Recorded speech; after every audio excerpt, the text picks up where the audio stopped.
You might think that if anybody should play fair, it should be Christians. Well, today on Daily Renewal, I'm going to show you that that's not only not biblical, but also it'll probably destroy every relationship that is important to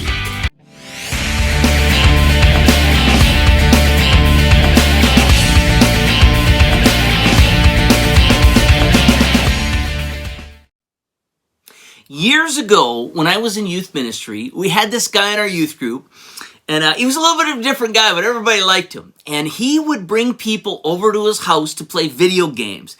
And he was notorious for doing this. He would bring people to his house. He wouldn't tell them any of the controllers or anything about the game. It was just like he would hop on the game, and he knew the game well. So for 10 to 15 minutes, he would just obliterate whoever he was playing. And as soon as they kind of got the controls figured out, well, game time's over. Well, what happened is one day we decided, a bunch of us, that we were going to show him how that felt. So we brought him over to my house, and there was this game that I was really good at.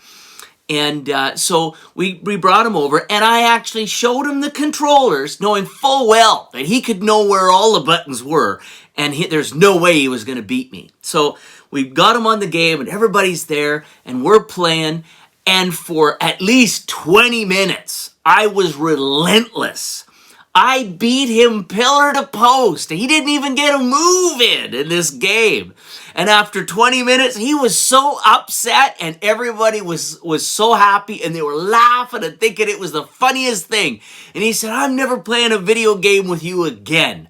But for all of us, it was a great victory because we finally showed him how it felt to do to him what he was always doing to us.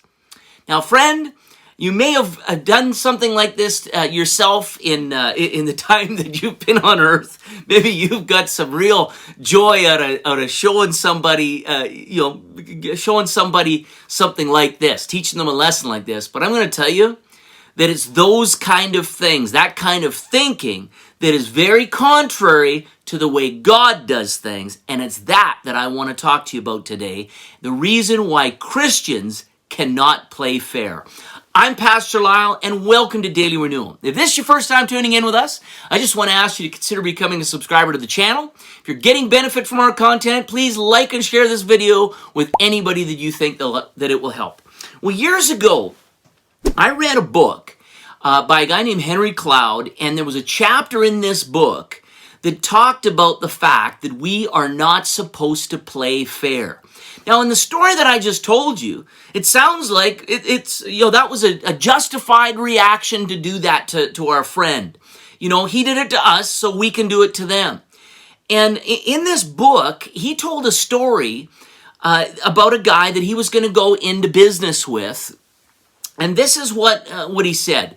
Everything in this with this partnership looked like it was going to work well. They agreed on so many things, and him and the guy that the partnership was with, they'd talked, they had the same way of thinking in so many ways, and everything looked like it was going to go well, and he was ready to sign on with this partnership, and they went out for lunch.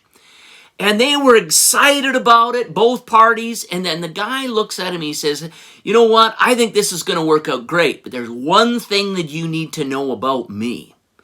And he said, "As long as you don't mess with me, as long as you don't do anything against me," he says, "we'll be fine. But if you do, you need to know that it's coming right back at you." And it's with that he began to say, "You know what? I realized from that point that I couldn't be in partnership with this man." And it's with that I want to start talking about the idea of playing fair. Understand this, that playing fair, if we are looking at playing fair in our life, then it is going to destroy our relationships. Because playing fair is basically what I was doing to my friend with a video game, and it's also what this man Henry Cloud, what his potential business partner was doing at the time, was saying that we're going to play fair. If you do something to me, expect it back. That is playing fair. And as Christians, I think we can often get caught up in this idea of you could say, well, even in the Old Testament, an eye for an eye. But God asks us, Jesus confronts us with looking beyond this idea of playing fair. And so it's with that I want to talk to you about that today, about the idea of what God really requires from us. So let's take a look at Romans 12. And this is what he says, what Paul says to the church in Rome, starting in verse 17 of chapter 12. He says, "Repay no evil for evil, have regard for good things in the sight of all men. If it's possible, as much as it depends on you, live peaceably with all men. Beloved, do not avenge yourselves, but rather give place to wrath, for it is written, 'Vengeance is mine. I will repay, says the Lord.' Therefore, if your enemy is hungry, feed him. If he's thirsty, give him a drink. For in so doing, you will heap coals of fire on his head. Do not be overcome by evil, but overcome evil with good." Now, when some people look at this particular scripture, they don't maybe understand some of the cultural things that are happening here. First of all, let's take a look. It says, "Repay no evil for evil." This is very important to understand, that this idea of if somebody does something for me, now I have free reign to do something back, and we'll talk a little bit more about that in just a few moments. But it says, if possible, as much as it depends on you, live peaceably with all men. Now, when we look at this idea of repaying somebody something after they've done something to you, often, as we may talk about it a little bit more in a few moments, you look at the idea of repaying evil for evil. When somebody does something bad to you and you reciprocate, you hardly ever see reconciliation through that.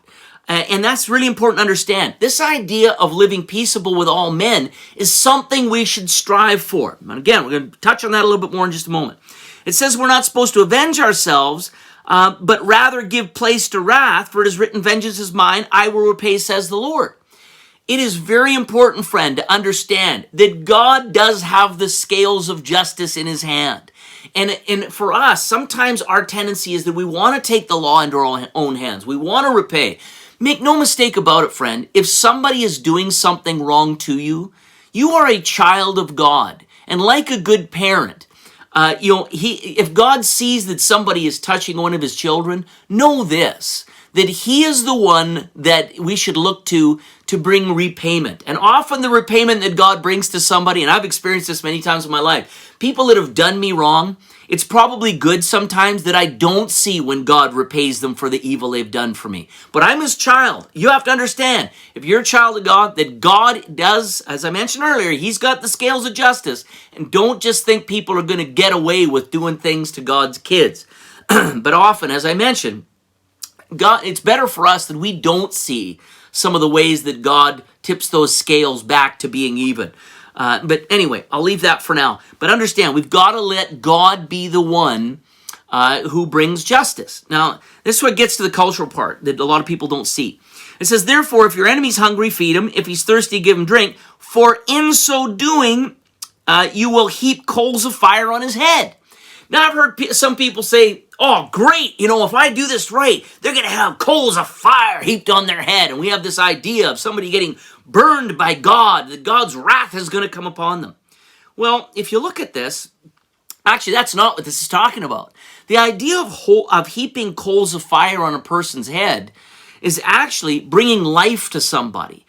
In that culture, often they would have coals that were lit coals that they used for heating their homes, they used for cooking on, and if those coals went out, there's a good chance that you'd either die or you couldn't eat. And what this is talking about here is if this is done properly, the way that we should look at this situation if somebody has done us wrong, that if we do this properly, we are going to give them livelihood.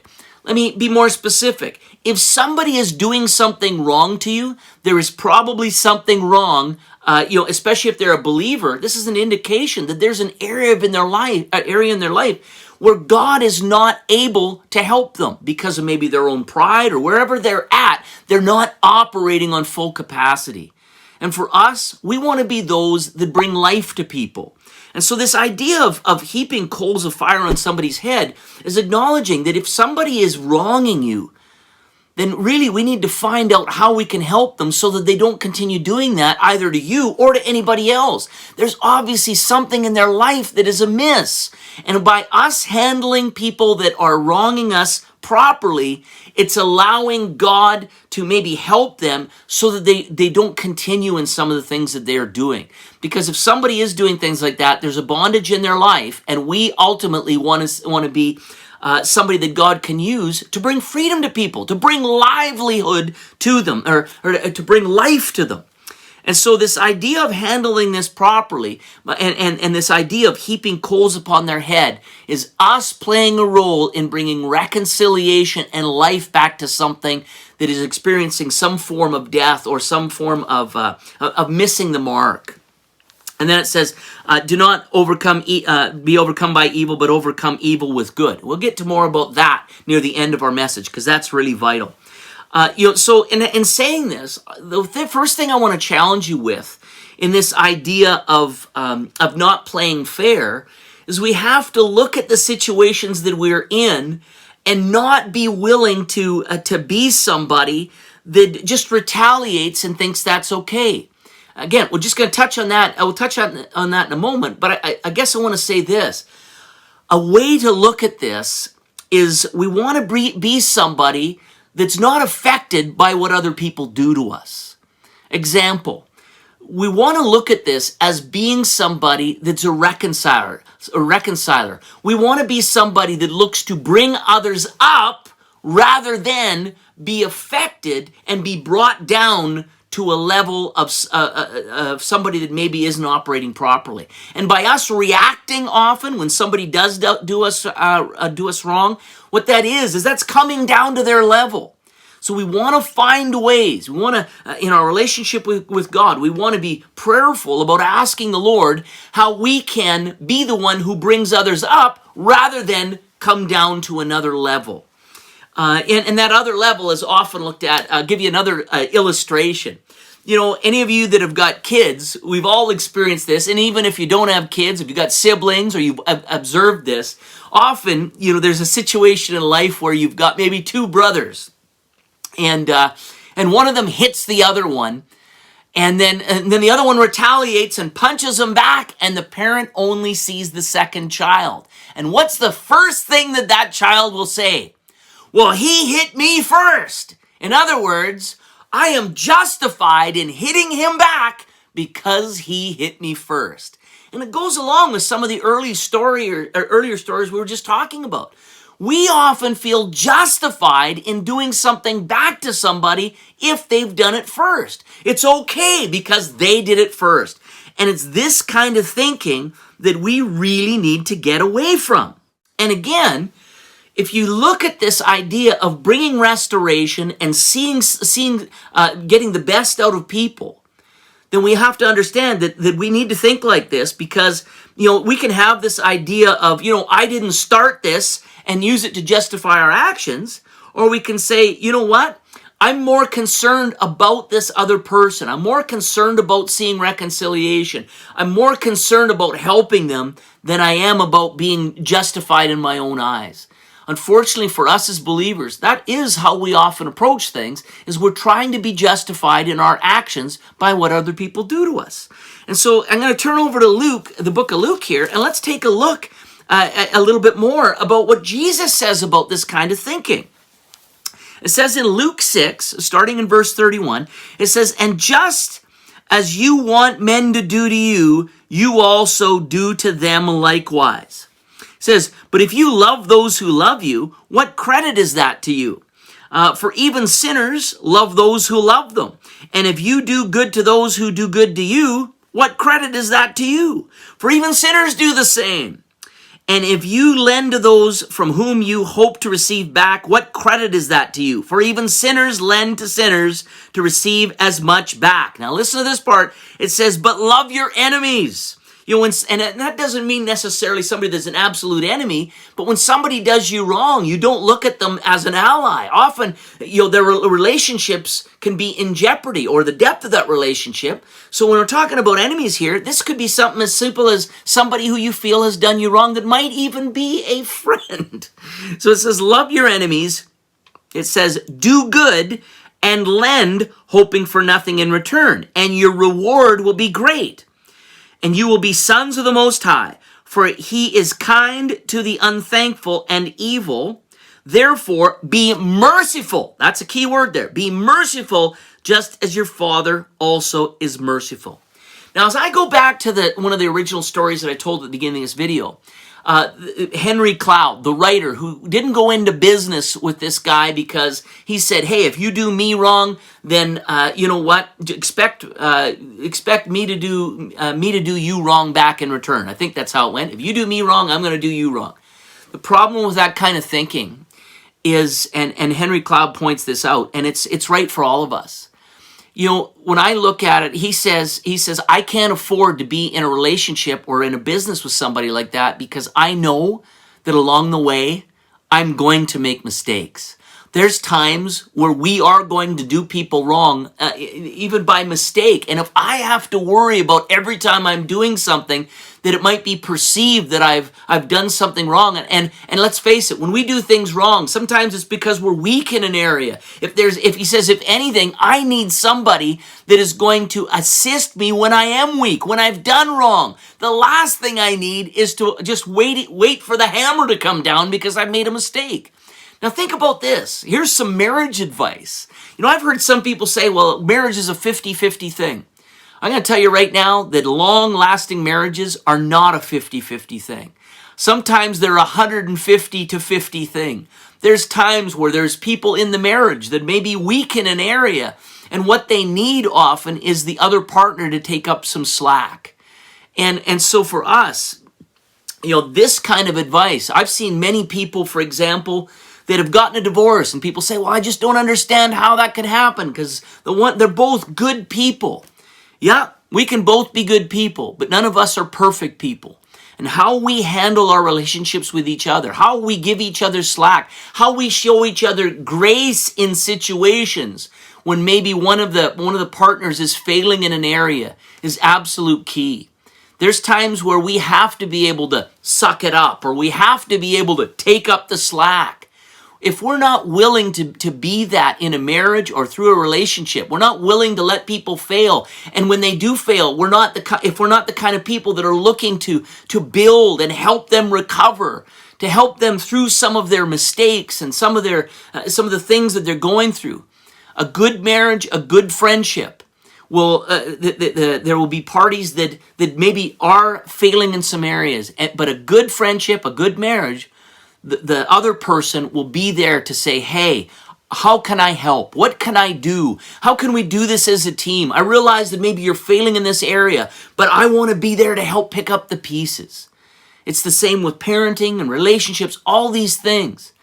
If we can get to the place when we see weaknesses in other people, we look to empower them rather than get offended, or rather than keep a scorecard of right and wrongs. And friend, that's often what we do. We have to be those that look to be reconcilers, look to bring strength and weakness, look to bring grace when it's needed. If we're that kind of person, then it empowers those who maybe are weak in some areas to potentially gain strength and be able to overcome maybe some of the weaknesses they have. So playing fair, eye for an eye. This is the thing, as I mentioned earlier, if we're going to play like that, we're going to lose a lot of good relationships. But if we're somebody who's more concerned about getting the right results and helping people in their weakest, you know, that's more than playing fair. And just like Henry Cloud and myself, knowing full well that I fail sometimes, I'm looking for relationships that when I make a mistake, they're there either, and when I say cover for me, that doesn't mean to hide things. But sometimes I need the kind of people in my life that when I make a mistake, they're going to help empower me. They're going to help me get through. They're not waiting with a sledgehammer to get even if it looks like maybe I've done them wrong. And often, we can, as I mentioned earlier, we can do things wrong to people without even necessarily knowing we're doing it. So, not playing fair is really important. We need to go above playing fair. And I'll sum it up by saying this. If Jesus played fair, all of us, everyone, there wouldn't be a single person that would be expending eternity with us, because none of us could stand before a holy God and say that we are good enough to be accepted by him. No, all of us, if Jesus played fair, would be spending eternity in eternal hell. Aren't you glad that Jesus chose not to play fair? So having said that, how do we deal with some of this stuff?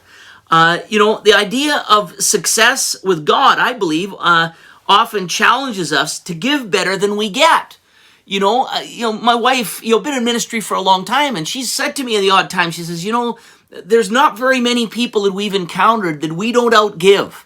And in fact, when I meet somebody that outgives me, and I'm not talking about money here, I'm talking about somebody that really invests and and does things does things for you, cares about you. Sometimes if you're a real giver, that's almost hard to receive at times. But for the most part, I've found in ministry, especially in pastoring, you're often giving and giving. And sometimes, you can just feel like you're giving away so much, and there's times where you question, why am I doing this? It feels like I'm always giving and don't get as much back. Well, probably need to check yourself on that, because, really, it comes down to that often that is the case. We can feel like we do maybe give better than what we get back. But understand this, you'll never outgive God. God is the one who will repay us as long as our motives are right and we give because of him. Don't get caught up in this thing again with keeping score. I've gave for somebody, now I expect back. Often we can get caught up in those things. And we need to have the mindset of not keeping score when it comes to giving, but just being somebody that is truly giving your life for Jesus and for the kingdom. And with that, of course, means that you're treating other people in such a way that you're giving your life to them. Again, not expecting anything in return, as we've read about here. So that's the thing. Now, before we close today, I want to give you some practical about this, some practical advice. The idea of, when somebody does us wrong, often we get angry. And I want to give you a little bit of an example of maybe something that's going to help somebody today on how to handle that. Because there's 3 ways, maybe more, but I'm going to give you 3 ways, 2 that we often fall into that don't line up with what we're talking about today. The idea of when we get angry. Usually there's 2 things that people do when they get angry, and they're not biblical. And unfortunately, even as Christians, we've never thought about this enough to realize that they're a problem. The first thing, when we get angry, we can fall into the first category, and it's this. We don't want to confront people. We may deny it. We let negative stuff pile up. We maybe without us realizing it, we become passive aggressive. We don't, we just let it kind of fester. Again, not dealing with it. And often what happens is if you don't deal with stuff, it deadens you on the inside, because you won't see any results if you don't deal with stuff. And then we've got the other group, the other type of person that just lets it fly. Maybe looks at desiring to get back at those people, maybe manipulates to the people to try and see them improve. We may shame those people, that kind of thing. Usually when we get mad at people, it usually falls into one of those 2 categories. And it might not be all of those things, but usually it's like we don't want to deal with it or we want to deal with it. And neither one of those gets the kind of result that God's looking for. Because if somebody is doing something wrong, we want to see them, if we really do love them, we don't want to enable them to keep doing what they're doing. And if you don't confront, that's what that does. But also, you can destroy a person if you're in their face about it. Really, we have to look at how are we going to get the best result. And if we're angry with somebody, often, we're going to respond in one of these 2 ways. But I want to give you an alternative to that today. I want you to think about something. If somebody angers you, and you're using some of the things that we've talked about today, we should be looking at and be prayerful about, Lord, how are we going to get the right result? And the right result is reconciliation. In other words, making sure that the friendship or relationship is not damaged, but also get a solution to the potential problem. And that brings me to the third method. And I mentioned the first two, either denial and not dealing with it or dealing with it head on. I think that there's a third way to look at this that is more biblical and lines up with some of the things we were talking about. And it's searching for a way to fix the problem, not the person. Now think about that for a moment. When we're angry at somebody, it's usually because there is a situation or something that they've either done or perceived that we have done. But often we don't separate it from the person. And we can say, well, yeah, that's because the person does that all the time. I understand that. And there's times where you may have to put up boundaries, and there's times where, we have to face it. Even if you do this properly, there's times where people will absolutely reject it, and I get that. But in your own heart, if you have a heart to reconcile, a heart to help this person, then there is some things that we can do to give it the greatest opportunity of success. Okay? So, this idea of dealing with a problem properly. First of all, you need to approach the person, as I mentioned, and not look at fixing the person, but fixing the problem. The first step to that is talking to them in a loving way and helping them understand that there is a problem.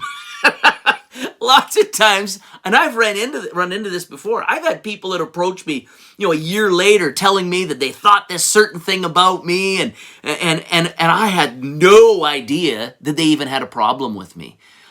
They had a real, and in a lot of these circumstances, it was a case of the way that I found out there was a problem is because they came to me and said, we repent because we realized we were wrong about how we looked at you. And I was dumbfounded because I never knew there was a problem.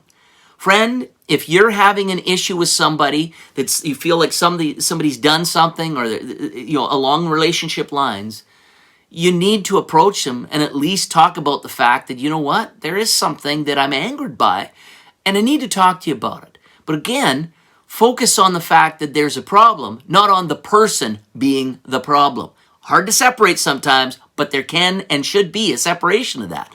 Recognizing that there's a problem is the first thing. Now, in recognizing the problem, I think you could probably quickly follow that up by trying to solve the problem by approaching the person in love, which two are one and the same.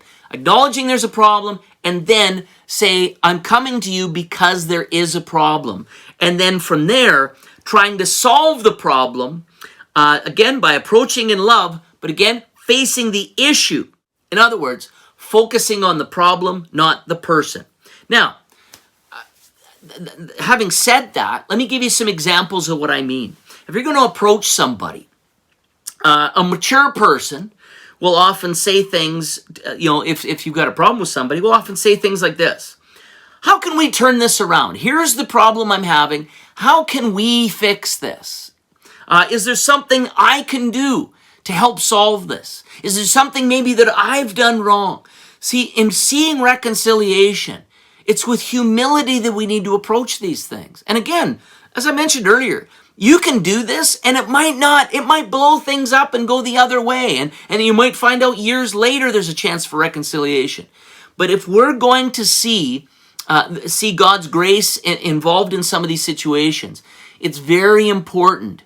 Understand that if a person's operating in some of these things, there might be things going on in them. And by you approaching them in love and saying, hey, is there a way that I can be a solution to this? Without belittling the person, without connecting the person to the problem. No, here's the problem. Is there anything I can do to fix it? Is there anything I can do to help you? Coming in humility with the idea of, hey, I really want to salvage this relationship, but this is something that it is bothering me. What can we do to fix this? Empowering them, saying, I want to be part of the solution rather than part of the problem. This is pretty big. This is a pretty big thing. And this is also an indication of your own spiritual maturity. Because let's not forget, friend, that if you want somebody to be mature around you, you need to show maturity first. And sometimes it takes humbling ourselves in order to see that. So having said that, keeping all this in mind, if we go back to Romans 12, and I just want to finish with this, it says this, in Romans 12, verse 21. It says, do not overcome evil, but overcome evil with good. Friend, understand this. If you truly want to bring reconciliation, if you truly have a heart to help someone, you are not going to help them by doing the same thing. You're not going to, as what you feel that they're doing to you. An eye for an eye is not going to work in these situations. Understand that that would fall under the category of doing evil for evil. Is it fair? Absolutely, it's fair. But just like you would probably hope somebody would do for you if you missed the mark, you'd rather have somebody, rather than roast you and play fair, you'd rather have somebody operate in grace and try to help you in a time maybe where you're weak. Understand this, when somebody has wronged you, when somebody is doing things to you that you don't like, the way to help them, if you're going to help them at all, is to understand you're not going to overcome their evil by returning it to them. But if there's a chance of helping them, the way that we do it is we overcome evil with good. In other words, somebody has wronged you, do your best to do something right for them. Because as we read earlier, heaping hot coals upon their head. If they see that there is somebody that is willing to help rather than rip them apart when they make mistakes, that could be a major step to seeing somebody's life transformed and seeing some of their attitudes change and bringing some life to them. Well, I hope you're encouraged by that today. I hope you were challenged and encouraged. I just want to remind you that if you did get something out of this message today, I would ask if you're not a subscriber to our channel that you would consider becoming a subscriber. Also, if you did like the message, please like and share this message with anybody that you think that it will help. Also, if you'd like to contribute to Daily Renewal financially, please see the links below. Well, I really enjoyed our session of Daily Renewal today, but until next time, God bless you and have a great day.